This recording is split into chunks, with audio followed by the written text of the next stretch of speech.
Are we? Yeah, we are going here, you guys. Glory Friends podcast. Glory, glory. Here we are. Hey, everybody. We've got me, Ray, and Laura here. Just the original. The original Ray Hollyfield, not an imposter. The original Laura Bukowski, not an imposter. And me, I'm not an imposter either. Everything's pretty normal here, I'd say. Everything's so everything's it's just a normal post Thanksgiving Day episode here. Yeah, in the glory hole. I fucking hate Thanksgiving. I am not surprised that you would hate Thanksgiving, Ray. Yeah, Ray, you hate everything. That's obviously like who I am. Thanksgiving is no different. It's just fucking too much, man. I just want to fucking. Yeah, I like to hang out with my daughter. That's cool. But everything else can fucking fuck off. So I take it you had a bad Thanksgiving. You had a bad then. Thanksgiving, right? It was all right. It was fine. But you just said you hate Thanksgiving. Yeah, that doesn't mean I hate this Thanksgiving. Whoa. Since when do we just grill Ray, you guys? Yeah, this is not normal for the podcast that we do every week. I'm just going with like the energy, and the energy right now it's pointing at, real not imposter Ray sitting right next to me. Absolutely. Did you guys see the stories in the news this week? I saw the one today about the James O'Keefe. Yeah, explain that, James O'Keefe. I just read a little bit about it. He's the worst troll. Yeah. I didn't read them. I was trying to read the article before we started recording. I only read the first third of it maybe. But it sounds like basically he was trying to get someone to contact the Washington Post and say that they had been raped by Roy Moore. And to try to get the Washington Post to write a story about it. Because it's that easy. Yeah. And so then he would swoop in, I guess, after the fact and uncover the Washington Post as being fake news because he would reveal that this source was not a real source and blah, blah, blah, blah, blah. That pisses me off because it creates fake news, and I have a lot of integrity and I hate phony shit that's not real. Is that like from your punk rock background, Ray? I'd have to say it's rooted in that somewhat, yes. But every time I see fake things like fake news or fake fruit on a table, I just get mad, and that's I ultimately just don't like things that are imposters. That's why I'm glad. I don't want to criticize you, Ray, because I love doing this podcast with you. We know each other very well, but Alex was in the middle of telling a story. So Ray was bringing up very important points, Laura. That is true. I mean, fake fruit is infuriating. That's one of the things we bonded over early on when we met. So. Yeah. I think that's really what got this podcast started. Like the three of us were sitting around talking about how horrible fake fruit was. No flavor. No, none at all. Very plasticky, I bet James O'Keefe eats it. Because he's a plastic person. Since he loves fake news so much. But yeah, they found. They don't say in the article didn't say which social media platform, but on one of the social media platforms, they say they found the woman that was supposed to be reporting the story. They found a post of hers saying that basically she's excited that she's going to start working as like a Republican operative. She has started her career with a bang. Yeah. The worst part is, though, the Washington Post totally printed it, and it turns out every single one of these allegations against Roy Moore is pretend, and he's going to be president. I don't think it really matters if they're pretend or not. I think he's going to be president anyway. Yeah. We're in trouble. You guys, I have to report, I am really disappointed because I thought we were going to have a guest today. I really was looking forward to having Brett Hayden on the podcast. And Brett, he's a very busy person these days. He's doing shows like, fundraisers in Ludington and in all over Michigan, I would like to invite him to be a guest on this podcast and to bring us snacks at a later date. I saw the cookies that he bought just for the moms in his neighborhood because he brought the leftovers to the Ray and Laura Comedy Showcase, and they were beautifully iced sugar cookies. I want those for a podcast. I don't care what holiday. They can be any holiday theme or not. And we'll let you be on our podcast. We'll invite Brett, and he'll be like, but don't I get a microphone, you guys? And you just put the cookies on the table. Yeah, and sit in the corner, and we'll tell everybody how good your cookies are. Shut the fuck up, Brett. Shut the fuck up. Why couldn't we get him today? I tried, you guys. I was scrambling, trying to get people to come in, but ultimately, all I could really muster was just the 3 original members of the Glory Friends. Right. And that's what our fans want. We get a lot of letters from people saying, we know you're considering having guests on your podcast. However, we are in love with you. We know your address. Well, maybe. Wait, they know my address? Yeah. Ray might be the only one getting those letters. I haven't checked my mail in a while. That's so Ray. That's so you. Yeah, that's I do that. Yep, that's me. Me, Ray Hollifield, known and not mail getter. I get females. That sounds like a joke one of my best friends, Brett Mercer, would make. So, how was everyone's Thanksgiving? It was fine. I spent some time with family. Drove all over. I spent Thanksgiving in 3 counties this year. Yeah, went out to Lapeer. 3 county jails, doing gay stuff. That's what I would say in this situation. It sounds like another one of those gay Brett Mercer jokes. No, that was a Ray Hollifield original. Have you guys ever considered having Brett on the show? Hayden? No, Mercer.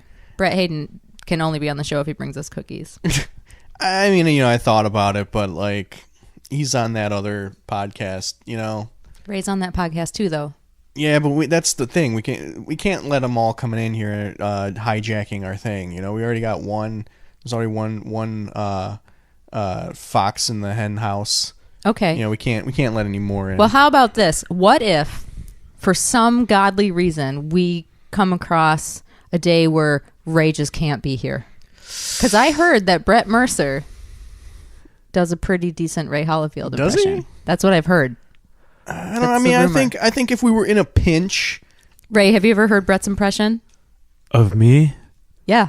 Yeah, it's honestly, I'm an honest critic of comedy and things like that. Pretty fucking good, man. Is it? All right. Pretty spot on. Well, let's maybe have Brett send me a video of him doing Ray. All right, I'll text him.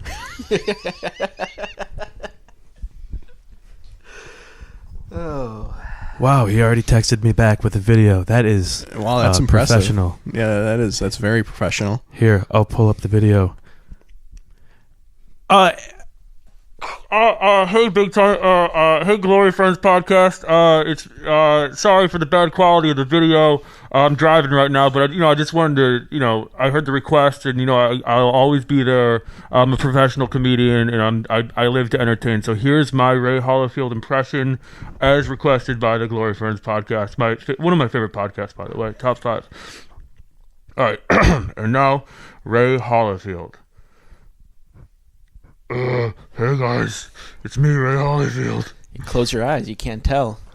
Yeah, that's pretty close. That's pretty good. We should. Hold on, guys. I'm not done with my impression.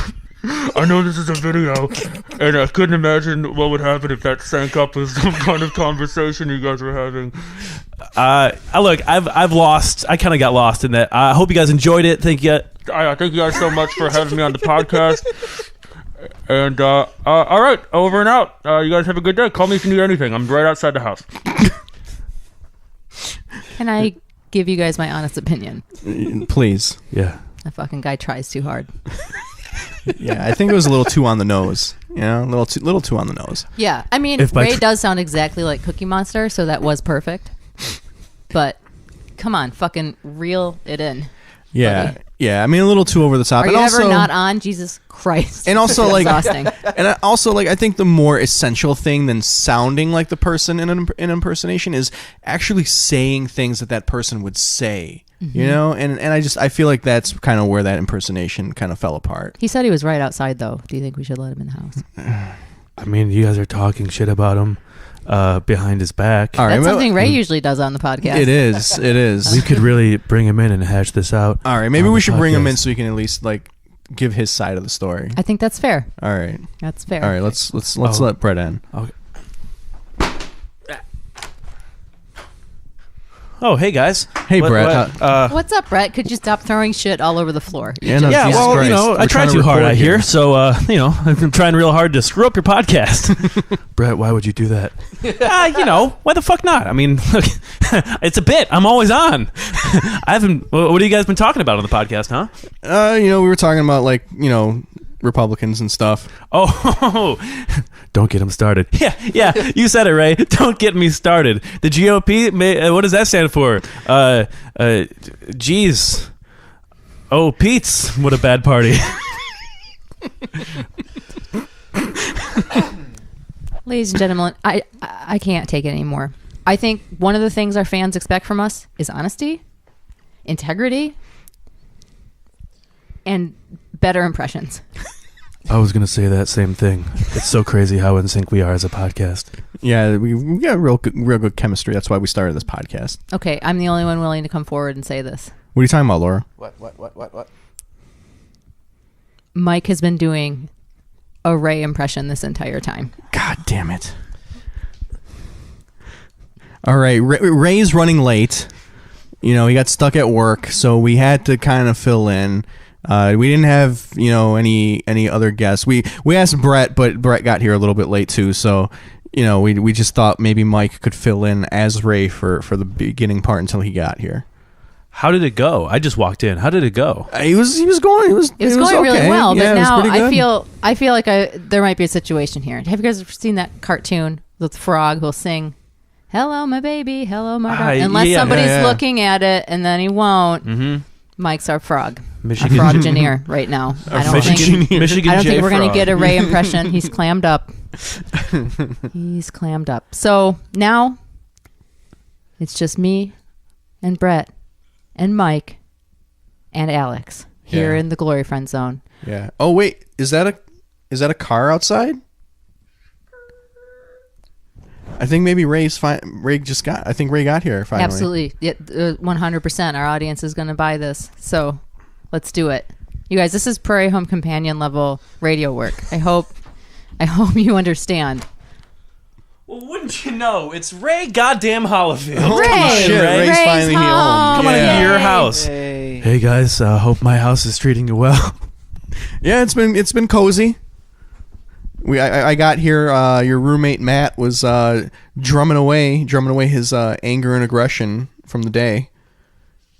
I still need to play those drums. And actually, I should close out our podcast tonight should. by just going downstairs and playing the drums. We'll just hold. I'll just hold the microphone. Yep. Everyone can just hold their microphone and I will play the drums. Hell How yeah. about that?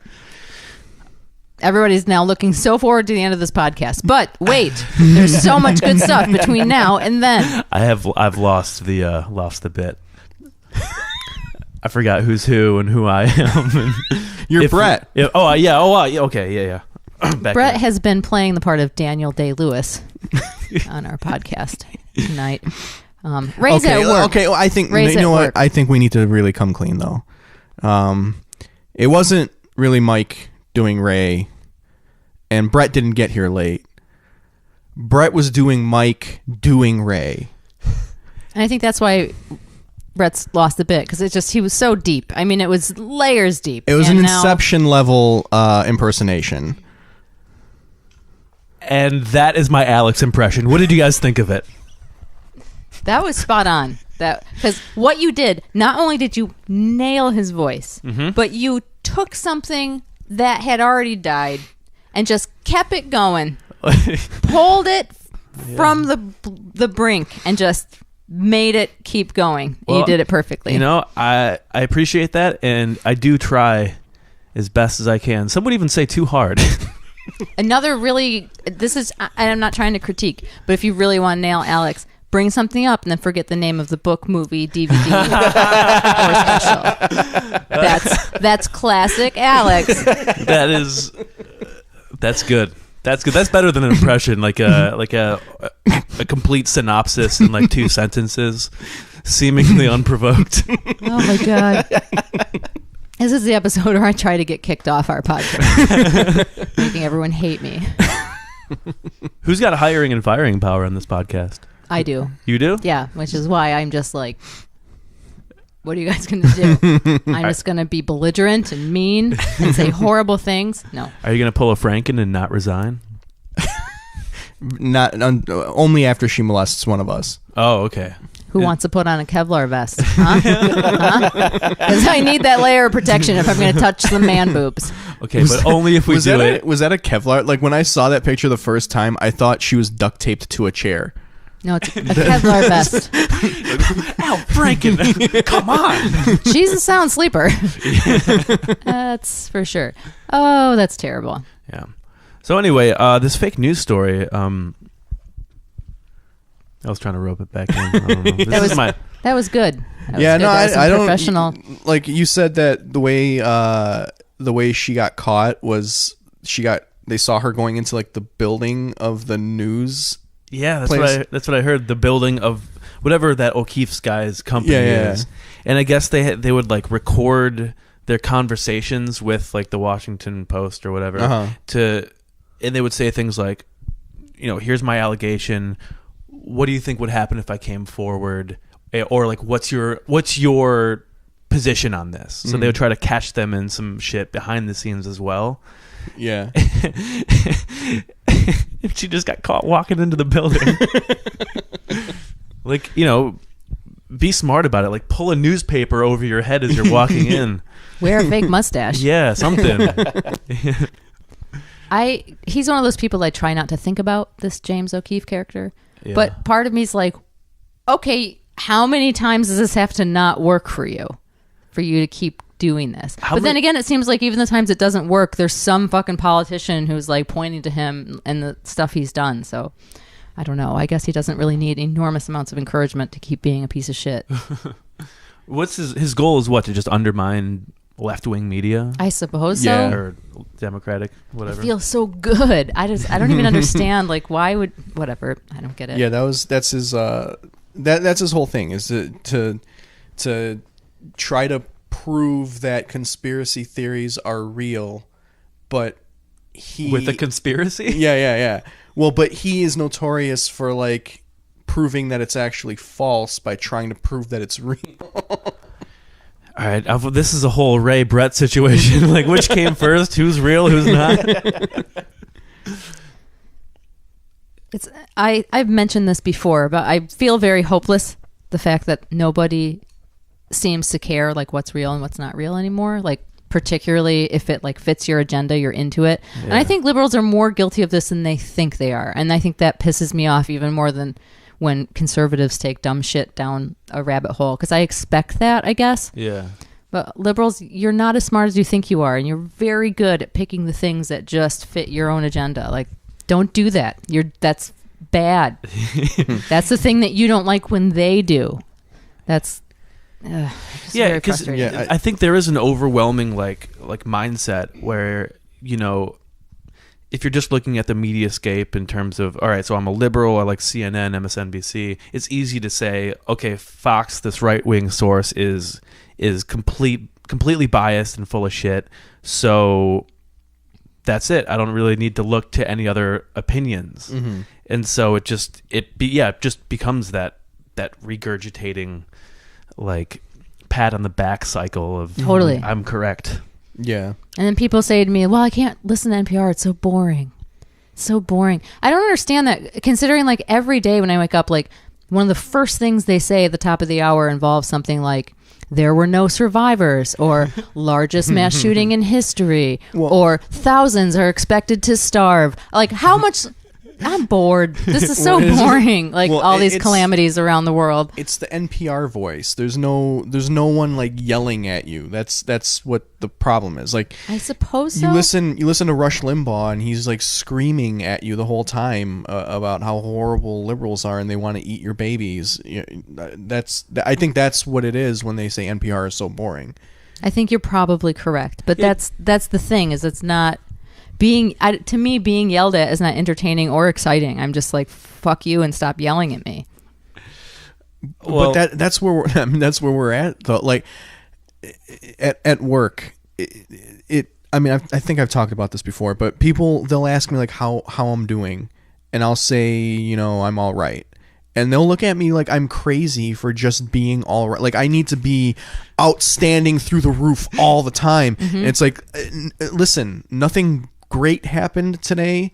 Nothing terrible happened today. Yeah. I'm just all right. Yeah. And people just can't comprehend that either. Like there's this goal, like that people strive to just always be, riding those like, whitewater rapids and climbing the biggest mountain and like people feel like if you're not always up there, something's wrong. I think you're right. We do take literally everything to extremes. And I think that's one of the reasons everyone's so unhappy is because you can't just be happy with like what's right in front of you. Like it has to be this like crazy high expectations thing. And it's just never as good as you think it's going to be. I think the solution to that is just explain the mediocrity of your day, but with like a Rush Limbaugh level of like suspense and broadcasting chops. Like I walked out of my house this morning only to find it was a normal, pretty brisk day. I walked in the car, turned on the drive-by media. No, I mean like to explain all that would just be like. Either like shut the fuck up, this is so boring, or that's all I really wanted. I just wanted to know how's Alex. I'm so glad I don't run into those people. God, that's all I run into all day. Yeah, I think I don't know, maybe this is totally one of those things that's like just in my mind, but people who let other people do their thinking for them are always more upset. They're more dramatic. Mm-hmm. And I think that's literally proof that you're being manipulated. Oh, yeah. Because if you think for yourself, it's a lot harder to be like through the roof about everything because you have to be like, hold on, wait a minute. How does that fit in with this? And if I think this, then how does this? And you kind of fucking have to keep your cool in order to even sort your thoughts out. But if you let someone else do your thinking for you, you're fucking going crazy at all times because they're manipulating you. I mean, everybody who's trying to grab your attention wants you to be that level of passionate. Whether that's I'm supporting this organization and I love and care about them. Oh my God, I'm their biggest cheerleader. Or this horrible thing happened and goddamn liberals or goddamn Trump for this or whatever. Like, if you're super fucking pissed about something and you don't know that much about it, someone's manipulating you. Well, the thing like the thing about that, like, so if you can't think for yourself, then you're going to go into those peaks and valleys because you're going to hit a point where you experience something that hasn't been programmed into your head yet, and that's going to make you freak out. Yeah. But they need you to hit those peaks and valleys because if you're just balanced all the time, then nothing that they do for you is going to ever make you feel like super excited about them. You're never going to really get attached to them. If you hit this really deep valley where you're just like, you think your life is about to end, and then they do just the slightest thing to make your life just a little bit better, you're like, oh my God, they've got my back. Like they're gonna, like, they're so great. Look at them, So it's totally true. And I think we should clarify for our listeners who we're talking about when we say they. I know this is going to be hard for you guys to hear. The former members of Menudo. That's one of the reasons that Donald Trump is so anti-Mexico, because he knows who really controls everything. And it's those boys who at 17 years old were pushed out of that band and became the secret rulers of the world. Menudo, they were like the original SWV, weren't they? Or not SWV, but 3LW. What's 3LW? They were like that girl, like the boy band, but like the girls. I have no idea who 3LW is. It was like it stood for like Three Little Women. or Yeah, something. but they, did it? But they kept changing the girls out. Like it was never the Menudo same did three too. girls. That's what I mean. They were like the original 3LW. Ricky Martin was in Menudo. Yeah. Ricky Martin rules the world. Really? Yeah. I never heard of Menudo before. Have you really not? Yeah, sorry. No, it's okay. I heard it. Geez, Brett, don't you know anything? Brett, you're just gonna have to bring Ray back. I know Ray, who. you know who Menudo is. Ricky Martin, yeah, all those guys. No, Menudo. They were like they were the 80s. They were a boy right? band. Yeah, they were a boy band from and the they 80s. were from Mexico. Yeah, Latino boy band. They had a little bit of success here. They're way more popular in Mexico. But at the age of 17, you aged out of Menudo, and then they replaced you with a new guy. So it was always a rotating. Yeah. What? This Wow. is this is before New Kids on the Block, before NSYNC.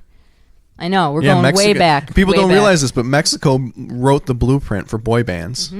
Really? Yeah, they gave us boy bands and cocaine. And those are Donald Trump's. Both those things amount to his kryptonite. So I wish. Damn. Cocaine and boy bands. Yeah, they kind of go hand in hand. Yeah, not bad. Not bad. And there's your history lesson. Yeah. Glory friends, listeners. Your deep, dark, third wave or whatever history lesson. I don't know how this stuff There's works. so many waves. I remember someone was trying to explain waves to me one time, and I was just like, I don't know what you're talking about. Like waves? Yeah, What like do you mean? music scenes. Oh. Like isn't there like thirst wave or something? I don't know. Chill wave, synth wave, labor wave, Seinfeld wave, Simpsons wave, Outrun, which is a subset of a vapor Is wave. there like a finger wave? Not yet. You Oh, can make okay. it if you want. Stadium wave. It's kind of old school, but some people are into it. I don't know. They were trying to explain it to me, and I was just lost. I was like, this is too much for me. I'm not going to remember. Yeah, I mean, some of these genres I think only include like 2 SoundCloud accounts. And that just I think you're probably makes correct. an entire genre. No, there was. I actually had a weird conversation with a buddy of mine about the way that.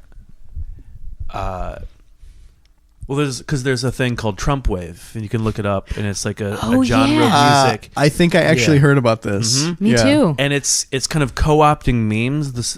Because like what it derives from is it's a meme genre basically, Yeah, because yeah. it's like anyone can really make it, and Yeah. it's just a copy and paste thing. And so it co-opted this whole meme, much like they did Pepe and Yeah. whatnot, to make a music genre for Trump, like fashy wave is another thing to call it.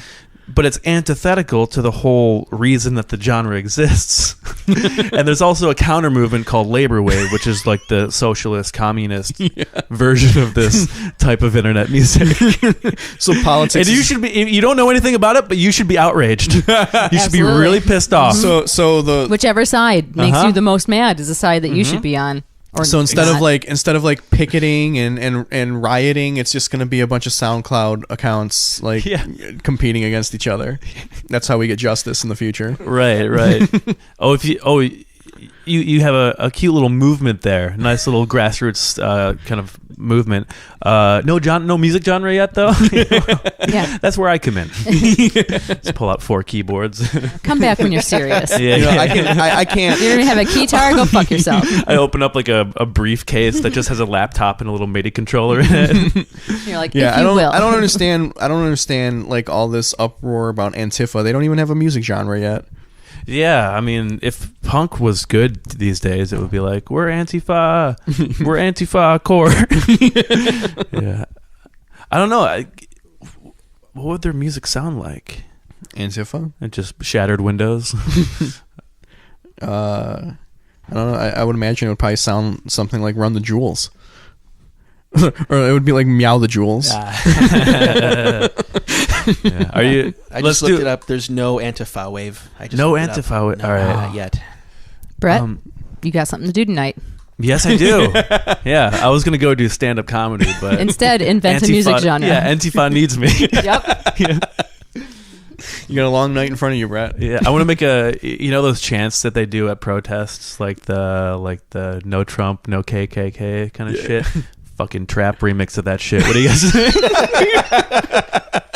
It's like, oh man, I'm gonna use music for evil tonight. Just put some like Gucci Mane scratches on top of it. Yeah. I will admit I do not understand what trap means. Here's our pop culture reference of the episode for what is Laura. let's do the game. What do you think trap music is? Well, just based on the context clues of what Brett said, it's some kind of dance music. Is that correct? That would I Okay. guess yeah. It borders. Yeah, it borders. This was neither of you gave me a definitive yes. So either you're being fucking pretentious or Yeah, I'm that one. Yeah. okay. And I'm assuming that it's the kind of thing where like the song sounds like you're behind a bathroom door at a nightclub. And then all of a sudden someone opens the door, and then that's like when you hear the music really loud. Most of the song is very muffled, like you're in the trunk of a car. You know where it originates from? The movie Psycho, when the shower scene, like that's where the trap music starts from. So it's terrifying dance music. Because she's trapped in the bathtub, with a psycho coming at her with a knife. So it all contains like screechy violins. No. Trap. Do you want the real definition? No, I think I nailed it. I'm pretty sure that's right. Yeah, that's pretty much it. I mean, yeah.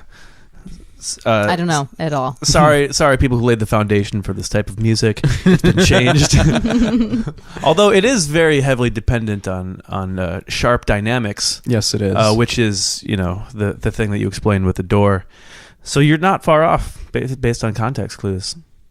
Is this the type of thing where like there are specific musicians that you're like, that's a trap musician? Is that a thing? Yeah. It's certain producers and a certain sound. It's very, you turn on any hip hop station, you'll hear it. Okay. Yeah. You'll hear it. It's like hip hop related. Yeah. Yeah. So it's not Skrillex. No, it's No. not Skrillex. That is what's it called? Well, a lot of people would call it dubstep. Dubstep. But Yes, it really yes. takes more from electro house. He's kind of got lumped in with this whole thing, dubstep. It was not really dubstep because what dubstep? That was fantastic. A great explanation. I appreciate that. Yeah. So yeah, tonight, look out, Skrillex. There's a new bandaned DJ hitting the net. Tomorrow, Brett's gonna have cornrows. So I want somebody out there to make me a trap remix of a Menudo song. I need this. Oh, I don't even care what song because I'm gonna- I can truthfully, guarantee you it exists. I don't even know. Brett I'm- just guaranteed that this existed. So Yeah. our Gingineer, I think, is furiously looking it up on his phone because that's his job. We're gonna tweet this to our 5 followers. Fantastic. Laura needs a trap version of Menudo. Is it TRAPP? No, just one P. Okay, cool. Because I was going to be mad. You don't. I mean, that's I was going to just be like, I don't want this anymore. that's just music. That type of media manipulating you. Right. You're mad. That's a really great quote, by the way. I just want to highlight that. If you're mad about something that you don't know a lot about, you're being manipulated. That's It's a Laura Wachowski original, you guys. yeah. I mean, I hear there's been some human rights violations going on in Syria. I don't know that much about it, so I'm pissed off about it. There you go. Yep. Yeah, I feel better already. Yep. you have Ignorance is bliss, Brett. Huh. Yeah. There's another one. That's did you I write? also wrote that one. Did we find it? we have a dubstep remix. Okay, close enough. Is it close enough? We can't play it because I don't want to get in trouble for copyright. I don't want you to either. Okay. Yeah. We don't need that. I mean, we wouldn't get in trouble. We would just have this episode taken down off of iTunes. That's getting in trouble. How Yeah. is that not getting in trouble? A little slap on the wrist from No. the powers that be. No one will hear your words. You're in trouble. You're our glory enemy. How would that work, though? It's a remix. I mean, a remix isn't... I mean, unless it was released on some kind of album. But if it's just something that somebody put on YouTube, like, there's no copyright to that. Right. It's usually like the distributor or the record label like taking shit down. I've gotten a lot of stuff removed off of SoundCloud. I got 2 strikes against my account. Wow. Yeah. Brett's a real rebel on SoundCloud. Just theft of intellectual property. No big. Claiming that mashups are original songs. Just directly uploading these full songs onto I made a mistake. I understand that, but that's why I'm Antifa. So I've been watching, because I'm really hip on pop culture. We've established this. Pretty much, if it's cool, I know about it. So I've been watching a lot of the Great British Baking Show. Oh, I've heard that's really good. Yeah, it is splendid. I love Yeah. it. And because of that, I have been thinking about cake a lot. Because they make a lot of delicious looking cakes and whatnot. And coming to our own Supreme Court soon is the case of the baker in Colorado and the gay couple who wanted him to make them a cake, and he said no, and so they sued him, and so now this is going to the Supreme Court. And I have some feelings about it, and I wasn't sure what you guys thought about it. Alex, as a fellow gay, I thought you might have some thoughts about it. And then you guys, as I guess straight breeders who gives a fuck what you think. So put your mics down. I'm just kidding. Like, I don't give a fuck about, all that gay crap, but I respect the integrity of a cake. And I don't know. Go ahead. I was totally kidding. You don't have to. The baker apparently is claiming that his cakes are a work of art, is his expression. So he's being asked to create an expression of art to honor something that he doesn't agree with. That is his reasoning. And then, of course, the couple is like, well, we have money and you sell cakes, so you should make us one. I mean, my guess is their argument is also a little bit better put together than that. But I don't know. I have very mixed feelings about this, way more so than I thought I would. So this guy's saying that his cakes are a piece of art. So is he against them, eating the cake? He is against gay marriage, and so he doesn't want to make a cake for a gay wedding because he says that is against his principles because he doesn't believe in what the cake represents. So in other words, he's being asked to create art to represent an event that he doesn't agree in. And now this create art business, that's like his take on it. You could certainly make the case, dude, you're making a cake, whatever. Yeah. But to him, that's how he sees it. So I feel like he's actually kind of well-intentioned, even though I don't agree with him, and I kind of feel like, fuck you, dude. But at the same time, if I, as a gay person, went to a baker and they right out of the gate, because it sounds like this guy right out of the gate told these guys, no, I can't do this. So I would be like, okay, huge bummer. Totally don't want to give you my money. I will probably tell my friends and family to not give you my money, and we will let capitalism decide whether your business lives or dies. On the other hand, fuck you for discriminating against me. I feel that too. But can you really legislate morality? And that's the thing that I think it always comes back to for me. Like, sure, you can tell this guy legally you have to make these gay people a cake, but it certainly doesn't change his feelings about gay people. So it kind of becomes this conundrum. Yeah, I don't know. It is tough because if I go into a bakery and I want a cake, like you said, if they told me no because I'm gay, I would just be like, all right, well, I don't want to give you my money and move on. But I can see the argument of, well, if we set the precedent that a business can discriminate in that way, then what else can also be discriminated in that way? But then there's the argument on the other end where it's like, well, if we force this business to do business with people it doesn't want to do business with, then how far is it going to go on the other end? So like, we make this baker make us a cake, so now does he also have to make a cake for a customer that comes in that's just completely abusive to his staff? And right, yeah. So like, I know it's a tough. I don't know. I think myself, I'd probably be very angry, and my initial reaction would be like, to fight legally. But I think ultimately it's just like, it's a private business. They can choose to do whatever they want to do. Right. Whereas, liberals are saying, fuck no, you have to serve everybody. This should be the law. And I get that, especially as a gay person, because like I can imagine, I've been gay married, and I got gay married back when like it wasn't really that popular, like not that many people were doing it, and like a gay marriage hipster. Exactly right. So there were businesses I talked to who we were the first gay couple they had ever talked to, and a couple of them, no one was rude to us, but there were a couple of people you could tell were like, oh, there's two brides. Like, which fucking form do I get? Like they just didn't know what to do with us. They were really nice, but they were just caught off guard. Yeah.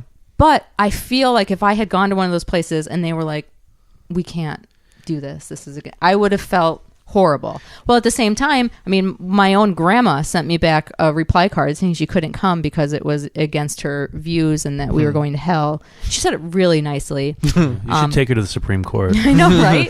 Sue my grandma. But my point being, like, yeah, that would feel horrible.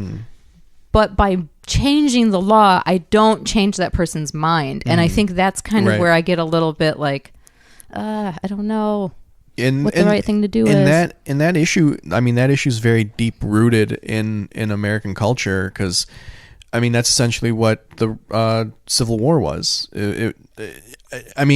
Obviously slavery is wrong, but it was essentially the North trying to define the South's morality. And obviously slavery is wrong. Let's stress that right now. But that's essentially what it was. It was the North trying to dictate, like, slavery. Should we bake cakes for these slave owners? Exactly, right. Like we should stop serving slaves, right? Like, that was the Civil War, right? Stop serving slaves? Yeah. Stop serving them so much cake, making them lethargic out there. It's fucking like, it does seem like it's highly symbolic because it's a cake and it's at the Supreme Court. This obviously isn't about a cake. And it does set that precedent. It would be totally different if it was yellow cake. Oh, yes. It would be completely different. We don't know that it isn't. Let's be fair here. Well, if the gay couple had good taste, they would have gone with a yellow cake. This cake baker has kind of become like, this big right wing. I was gonna say, and there's a couple other people too who like have refused like to serve gay people who are now being like, this hero stood up for their religious beliefs and integrity, and and and that also, kind of stuff totally grosses me out. But I'm also like,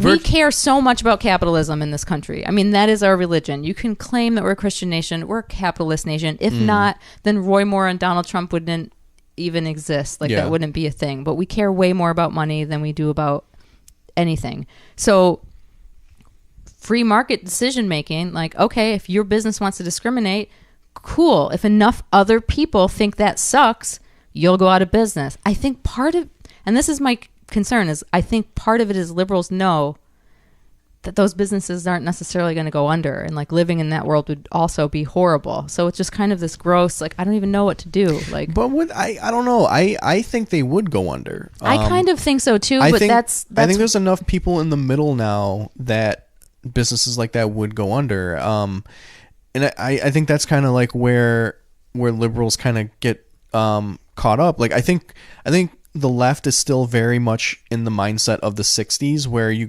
protest, you're on the street, you're picketing, you're yelling, you're fighting police. I don't think that's really how you protest anymore. Our society now is very different than it was back in the 60s. In the 60s, I think it was very civil rights oriented, where now it's just very money oriented. Like, people protesting Kid Rock's restaurant at the Little Caesars Arena. Yelling about it isn't going to do anything. What would do something is just don't go there. Right. Like, don't spend money there.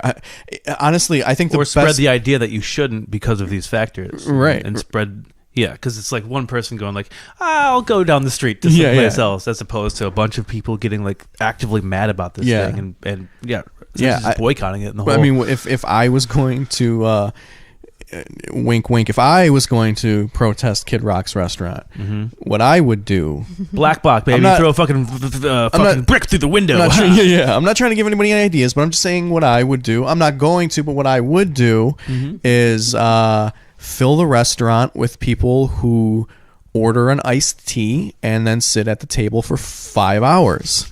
Yeah, yeah, and all wearing like t-shirts with Karl Marx on them. Yeah, and being like the Liberty Bell sucks. Well, if every seat is taken and all you've ordered is an iced tea, and people who actually do want to spend money can't because you're taking up a table, then he's not making any money. And I honestly and that fucks think over like the servers and shit. Well, but no, you tip the server. You look at the menu. Oh, I see. You look at the menu. Look at the Okay. menu and what you would have ordered. Add that up and just give that to the server as a tip. Do you guys understand this new way to protest? You go to a restaurant, you Order find the iced most tea. expensive thing on the menu, you use that as your tip amount to go off of, but order an iced tea and sit down. Revolution is here. Yeah, and then the Kid Rock restaurant will be like, "Well, we do not serve iced tea to protesters," and then you take that to the Supreme Court. Well, then you put a brick through the window. There you go. Because when the system fails you, you got to go where it hurts. They're protecting that property, so you go for that fucking. Yeah, the whole cake thing. That does open the door for someone to walk into that cake shop and be like, "Hello, I'm the neighborhood pedophile. Please make me one cake celebrating my 4 years of pedophiledom." And then like putting him on the spot, like, fucking do it, motherfucker. If you like, where do you draw that line? I think that's like probably not the best way to protest, but it's definitely a great way to make a stupid point and get a free cake. Well, full price cake full out price of it. cake. Yeah. Somebody should do that bit. Just go into a bakery like, "Hi, I'm a pedophile. I'd like a cake." Yeah. Or like, Don't worry, anything- they were not a same-sex pedophile. like- It's not like that. But I want a cake that says Chevy trucks are my god, because that's anti-religious. That's against the first Totally. commandment. What's it called when you're when you romantically fall in love with objects? my. A 21st century normal person, okay, and leave her out of this. I point to my pillow with the lady on it. No, That's a thing though. Like people who fall in love with like their blender, right? Like go into that bakery and be like, I did not know that was a thing. that is a thing. Just go into that bakery and like say, I don't know what it's called, but like again, we're going with Laura's theme of me bringing something up and not knowing the name. Alex, you're the best, buddy. I know. Listen, I would like to marry this pair of scissors, please. One cake.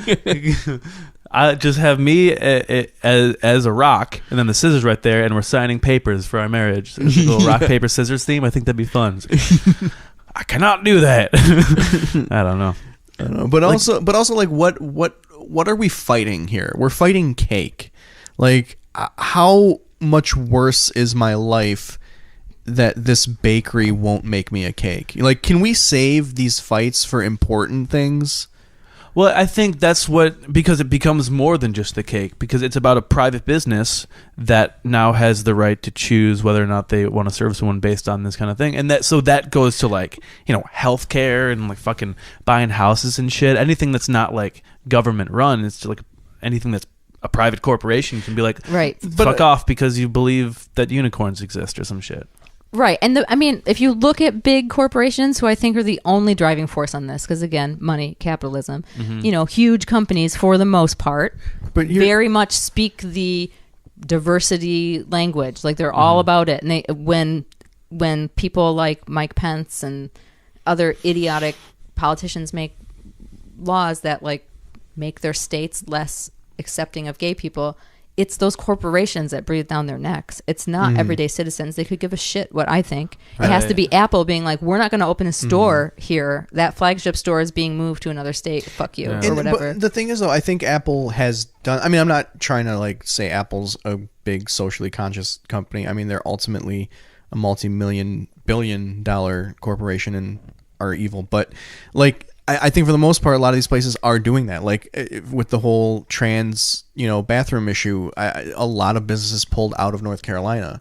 Right. That's what I'm saying. It's like these smaller businesses are going to feel the brunt of their discrimination if they want to do that. But I do think you will see some ugly stuff come out. And sometimes I feel like liberals just want to like push all that down and be like, no, you can't feel that way. You can't feel like gay people are bad. You're a bad person for feeling that way. And although, there is a certain amount of truth to that. Like, wow, like that's terrible that you hate somebody for such a dumb reason.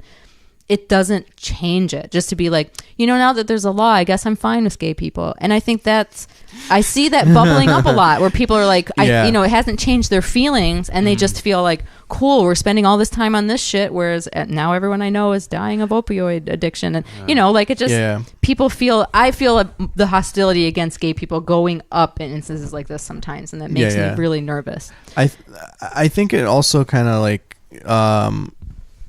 it like you see like the contradiction there, because the argument of like, well, if they can discriminate against you for this cake, then they can discriminate against you for this heart transplant.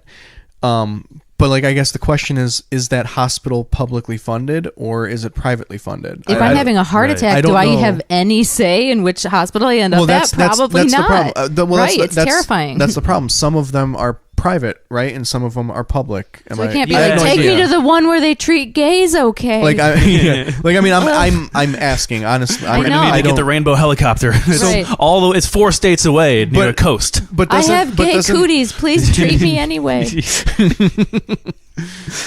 I have AIDS, please. I do worry about that. I mean, you've certainly heard instances of those kinds of things. But happening. I think what that does though is it highlights, the hypocrisy of the way our system is set up, because you can't have it both ways. You can't say that you're not going to serve certain people because of certain things, but then also, like in the cake example, but then also in like a very necessary thing like healthcare, which is why things that are necessary need to be public. That way you can't discriminate no matter what. You have to take everyone for that necessary thing like healthcare or water or electricity or, whatever. Like those things need to be public. And then the private business owner who has a bakery that is non-essential to my life, then they can make the case that, well, if I don't want to serve a certain person, then I'm not going to. That seems fair. Yeah. I mean, you can discriminate against me, Baker, if we can have universal health care. Right, right. Like if my... we'll make you a deal, okay? Listen, Ruth Bader Ginsburg. It does seem at this point the only way to like really fix the situation is to have like a bunch of gay people move to where this bakery is and then just patronize it and be like, look, you can't afford not to take our business. Right? Realistically. But then we have to capitalism them to death. Yeah. For real. That's the only way to do it. I do bludgeon them with capitalism. Yeah, I do want to have like vans, like droves of vans that take like minorities and disperse them around the country like just in time to vote in certain areas or just like for these like set up shop, like have it all legal, like I bought this land, I'm a current resident here, and just in time for the primary. How about that? Because if these big corporations move headquarters and go to some place where it's they're more accepting of that, then everybody is going to live in 2 cities in 2 states, leaving the rest of the country to have representatives that don't vote for shit that the left would find atrocious, and that would be the rule of the country. Excellent. Yeah, but you got to think about it though. Like, yeah, I mean, right. Like if you, we have to stop weaponizing things, because if we come up with some plan to like derail the conservative agenda in some like kind of subversive way, well then they can do the same thing right back. Hell yeah. Move them to a city, see how long they last. Get off my land. This is my land, motherfucker. Just like have that direct like face to face like imagine that. Imagine this baker or that fucking guy or anybody that you see like talking about their freedom and their space and their land and their gun. Like, all right, move to Detroit. Move to Detroit for a year and just see what happens, because they're probably going to be scared shitless until they like really look into themselves and go, oh fuck, people are people, right? So why should it be you and I should get along so awfully? And then he writes a song. The rights for stop it. Were you doing something? Dave Gahan will fucking come here and beat us up. Is that a member of the Ricky Martin band? Who's Dave Gahan? Is that the guy from Depeche Mode? Depeche Mode, yes. knew God, that. I remember when I was like I was still like kind of young when Depeche Mode came out, and I did not like them. I have loved them since I was a small child. Yeah. Mm-hmm. Damn. Yeah, used to I have- know the they- words of pretty much every single one of their They songs. had this video where they were like walking along like a beach and then like a mountain or something. Totally. And I yeah. was just It's like, off the ugh. Violator album for sure. 1989. Probably Policy of Truth is my guess. But I don't remember all the videos. I don't hate them anymore, but as a kid I didn't get it. As a kid, I don't know why I got it. Makes no sense. Like the Pet Shop Boys and Depeche Mode, like from an early age, I was just like, yes, these gay men are my people. I don't know why. Anyway. I remember a point in high school where I realized, like, oh wait, Depeche Mode rules. That Yes, Like they they're just totally like do. some band that I Yeah. didn't really think of, and then just like. People, I was like, "Fuck, dude, what is this?" Yep. 93.9 of the River, you are killing it. Songs of Oh, Faith and man. Devotion, people. I'll give it a plug. 1991. Hell yeah. Great record. Hey, if you're listening, somebody give that a trap remix. You know. Yeah. It's Depeche Mode. No, this whole episode. Let's trap remix the episode. Oh man! All right. Well, I mean, I don't know. Mercer Bozanovic 2020. Well, Ray's Hell been yeah. quiet since like the beginning. I think There's- he fell asleep. Sleep apnea. Right. Oh, hey guys, I was sleeping. It's You because guys he were works talking long about hours. Boring shit. I think cakes are fine. Go to get Big Time Garbage Festival. But yeah, Big Time Garbage Festival next week, kicking off on the Thursday night with Leonard Oots. You were doing a couple shows before that too. We're Yeah. doing technically Prankus. Oh yeah, And what's that fucking comedy show that I fucking run? Comedy Night at the Light at the Ghost Light. yeah. But then the real shows start on Thursday. Yeah. The actual shows, it's gonna be great. Everyone, it's gonna be such a good yeah. time. Monday Prankus. That's gonna be a lot of fun. Yeah, Or is it Tuesday? it's Monday. Tuesday is Comedy Night at the Light. Coming Night at the Light. You guys and got then- this shit all figured out. That's the best part. Yeah, and I made the website, so you know. Yeah, check it's the good. website. You'll find all the information there in a Yeah. way that you can comprehend at your own leisure. Yeah, you can't even find a broken link. Try go to the site map. It is pristine. Just don't look at the navigation bar and the way it sticks to the top of the screen. It's motherfucking responsive, dude. It is a responsive website. Web 3.0. I CSS the shit out of it. Yes. What's the website? BigTimeGarbageFest.com. Bye, everybody.